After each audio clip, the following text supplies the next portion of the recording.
네, 9월 14일 화요일 중대본 브리핑을 시작하겠습니다. 먼저 지난 한 주의 유행 상황에 대해서 말씀드리겠습니다. 9월 5일 일요일부터 9월 11일 토요일까지 일주간의 하루 평균 국내 환자 수는 1,725명입니다. 직전 9월 1주차 한 주간의 1,671명보다 3.2% 증가한 수치입니다. 지역적으로는 수도권과 비수도권의 유행 양상에 편차가 좀 있었습니다. 비수도권은 지난주 491명으로 직전주에 515명보다 4.6% 감소했습니다. 8월 2주차에 703명에서 매주 조금씩 유행 규모가 줄어들고 있는 상황입니다. 유행 중심 지역인 수도권은 1234명으로 직전주에 1156명 대비 6.7% 증가했습니다. 4주 전에 8월 둘째 주 1077명에서 매주 증가하고 있는 상황입니다. 수도권 유행 규모의 증가에 따라서 지난주 감염 재생산 지수는 일보다 소폭 높은 수치로 1.01을 나타내고 있습니다. 수치는 보면 1월 1일, 8월 둘째 주부터 점차 수치가 올라가고 있는 상태입니다. 위중증 환자는 지난주에 소폭 감소했습니다.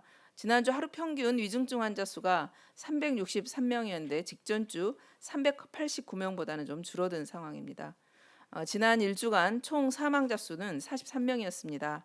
삼가 고인의 명복을 빌고 유가족께는 위로의 말씀을 드립니다. 지난주 전국의 이동량은 직전주보다 1.9% 증가했습니다. 3주 연속 증가 추세를 보이고 있습니다.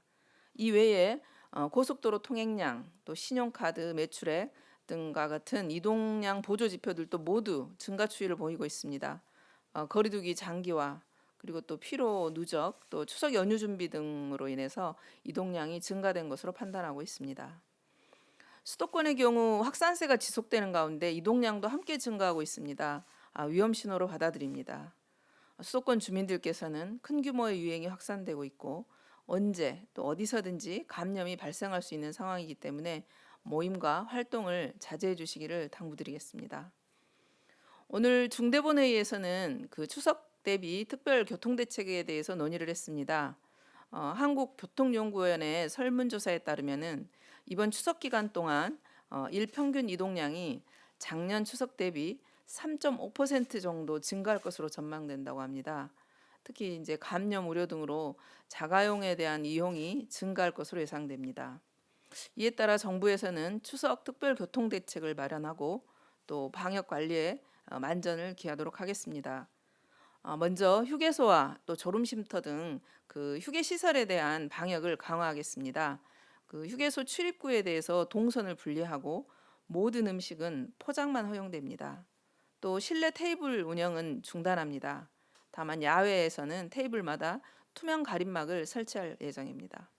또 아울러 고속도로 내에 주요 휴게소 9곳에 대해서 임시 선별검사소로 운영할 예정입니다. 철도역, 또 터미널, 공항 등에서도 승차선 그리고 하차선 이런 동선을 분리할 예정입니다. 그리고 열화상 카메라도 배치할 예정입니다. 또한 드론 또는 암행 순찰자 등을 투입해서 혹시 있을지도 모를 음주, 과속 등에 대한 교통법규 위반도 철저히 단속해서 안전한 귀성 또 귀경길이 될 수 있도록 만전을 기하고자 합니다. 지금 요양병원과 요양시설에 대한 추석 연휴 대책은 이미 시행이 됐습니다. 그래서 연휴 기간에 앞선 이동도 시작이 됐습니다.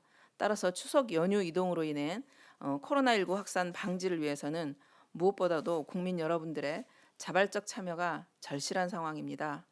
만약 자가용을 이용하실 경우 휴게소 체류 시간을 최소화해 주시기를 당부드립니다. 또 대중교통을 이용하실 경우에는 상시 마스크 착용, 또 대화 자제 등 방역 수칙 준수에 적극 동참해 주시기를 당부드리겠습니다. 아울러 지난 일요일 중대본에서는 취약 전 아동에 대한 방역 관리 그리고 정신건강 증진 시설의 방역 관리에 대한 논의가 좀 있었습니다. 지난 9월 12일 0시 기준으로 했을 때 어린이집, 보육, 교직원 등 기타 인력 등 34만 6천 명 중 96.9%에 해당하는 34만 명이 접종을 완료했습니다. 그 결과에 따라서 8월 초 이후부터는 보육원에 있는 교직원들 감염률이 빠른 속도로 감소하고 있습니다. 단지 이제 영유아 감염률이 오히려 우위를 차지하고 있는 상황이 되고 있습니다. 이것은 영유아 부모님들의 예방 접종의 중요성이 강조되는 근거이기도 합니다. 정부에서는 보호자에 대한 예방 접종, 진단 검사 등 캠페인을 전개하고 외부인의 출입이 예방 접종 완료자 중심으로 이루어질 수 있도록 적극적인 관리를 하겠습니다. 또한 확진자가 발생했을 때 어린이집 폐쇄 기간이 길어지면 돌봄의 그런 그 기회가 줄어듭니다. 그래서 돌봄 기간을 최대 확보하기 위해서 어린이집 폐쇄 기간을 최대 14일에서 보건당국 역학조사에 따른 최소화 기간으로 단축할 계획입니다. 그리고 아울러서 정부에서는 정신건강 증진시설에 대한 방역 관리도 충실하게 준비하도록 하겠습니다. 지난 8월 28일 기준 정신건강 증진시설 종사자의 96.2%가 접종을 완료했습니다. 미동의자 포함해서 전체 입원 환자의 84.6%도 접종을 완료했습니다. 우선 정신질환자의 입퇴원 상태를 반영해서 기관별 예방접종 현황 관리 체계를 구축하도록 하겠습니다. 이를 통해서 그 시설 신규 입소자 등에 대한 미접종자를 조기에 발견해서 신속하게 예방접종을 완료할 계획입니다. 또한 정신질환자 감염병 전담병상과 또 밀접 접촉자를 분산하기 위한 시설도 계속 확보하고 관리해 나갈 예정입니다. 다음 예방접종은 순조롭게 실시되고 있습니다. 어제는 약 124만 명의 국민께서 예방접종에 참여해 주셨습니다. 약 83만 명이 1차 접종을 받으셨고 42만 명이 2차 접종을 받으셨습니다. 인구 대비 접종률로 보면 1차 접종 기준 66.2%, 또 접종 완료 기준으로 하면 39.9%입니다. 예방접종에 참여하신 국민 여러분들께 감사드립니다. 또한 예방접종을 아직 받으시지 않은 분들 반드시 예방접종에 참여하시기를 다시 한번 당부드립니다. 예방접종은 그 본인의 건강뿐만 아니라 가족의 안전 그리고 우리 사회 모두를 위한 최선의 방어 수단입니다. 이번 주 주말부터 추석 연휴가 본격적으로 시작됩니다. 9월 13일 어제부터 요양병원 요양시설 경우 2주간 방문 면회가 허용됐습니다. 입원 환자 또 면회객 모두 예방접종 완료자인 경우 접촉 면회가 허용됩니다. 또 면회객의 분산을 위해서 사전 예약제도 실시하고 있습니다.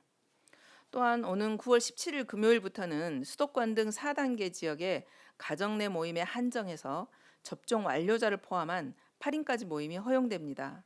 그렇지만 소중한 가족의 건강과 안전을 위해서 예방접종을 아직 완료하지 않은 부모님이 계신 경우 이번 추석 연휴에는 찾아뵙지 말 것을 강력하게 공고드립니다.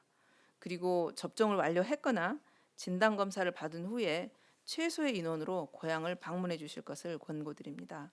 그렇지 않을 경우 수도권 그 인구의 이동 증가로 전국적으로 큰 규모의 유행이 확산될 위험성이 있다는 것 다시 한번 유념해 주시기를 당부드리겠습니다.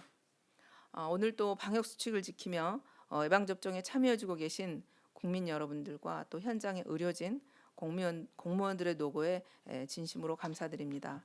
정부도 최선을 다해 방역과 의료 대응 그리고 예방접종에 전념하도록 하겠습니다.